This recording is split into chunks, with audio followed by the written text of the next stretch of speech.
Azərbaycan hakimiyyətinin uzun illər əsas simalarından biri olmuş Prezident Administrasiyasının sabiq rəhbəri Ramiz Mehdiyev ağır cinayətdə ittiham olunur.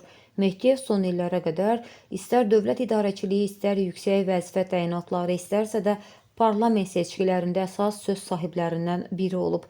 Bugün Mehdiyevin cinayət məsuliyyətinə cəlb olunması bir zamanlar onun haqqında tərif deyənləri də ona qarşı qaldırıb, ancaq zamanında hakimiyyət daxilində Ramiz Mehdiyevə qarşı açıq mübarizə aparan şəxslər də olub.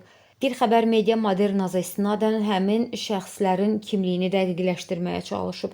Bunlar Milli Məclisin sabiq üzvü Fəzail Ağamalı, Naftalan şəhərinin keçmiş icra başçısı Musa Musayev, eks-deputat Samir Rüstəmxanlı, keçmiş nazir Sirus Təbrizli və Yeni Azərbaycan qəzetinin baş redaktoru Alqış Musayev olub. Adlarını çəkdiyimiz şəxslər zamanında Ramiz Mehdiyevin qılıncının dalı qabağa kəsən vaxtlarda çəkinmədən onun haqqında sərt ifadələr səsləndiriblər və bu mövqelərinə görə məhz Mehdiyevin qəzəbinə tuş gəliblər.